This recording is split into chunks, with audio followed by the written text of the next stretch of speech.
নমস্কার বন্ধুরা, স্বাদ রান্নাঘরে আপনাদের স্বাগতম। আজ মেনু ঠেকুয়া। এটা ময়দার ঠেকুয়া, এটা আটার ঠেকুয়া। এটা চিনি রস গেরি ছোয়ারা দিয়ে মেখেছি, আর এটা গুড় দিয়ে মাখা আছে। তেলটা গরম হয়ে গিয়েছে, ময়দার ঠেকুয়াগুলো ছেড়ে দেবো।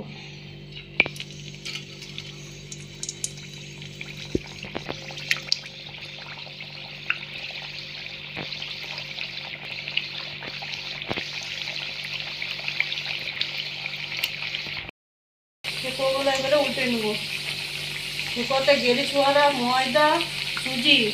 এটা ময়দা ঠেকুয়া, এটা আটা, গেরি ছোয়ারা, সুজি, আটা, চিনি দিয়ে।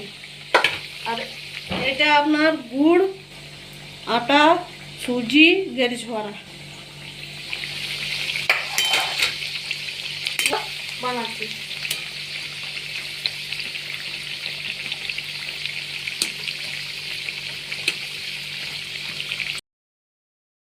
দেখুন বন্ধুরা, হয়ে গেছে, এবার তুলে নেব।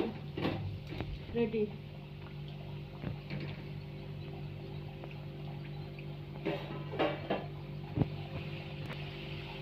ময়দা ঠেকুয়া রেডি, এবারে ছেঁকে তুলে নেব।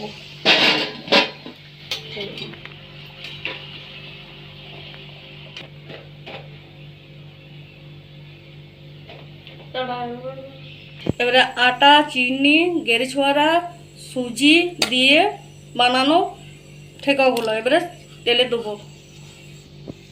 এই দেখুন,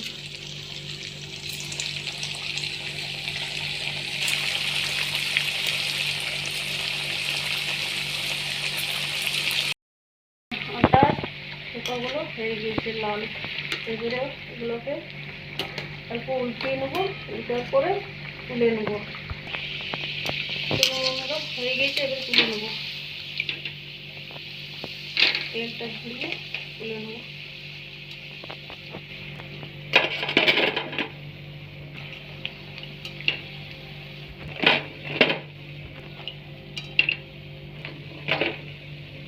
দেখুন বন্ধুরা, এবারে গুড়ের গুলো দিয়ে দেবো ঠেকুয়াগুলো। একটু একটু করে দিয়ে দেবো।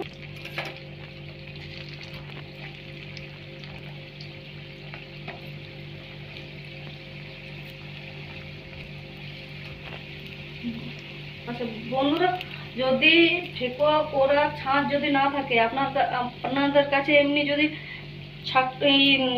লুচি ছাকার থাকে, তাহলে এইটা দিয়ে ডিজাইন করবেন। নাহলে বাঁশের যে ঝুড়ি পাওয়া যায়, বাঁশের ঝুড়ি দিয়ে। আটার গুড় দিয়া ঠেকুয়াগুলো হয়ে গেছে, এবার তুলে নেবো।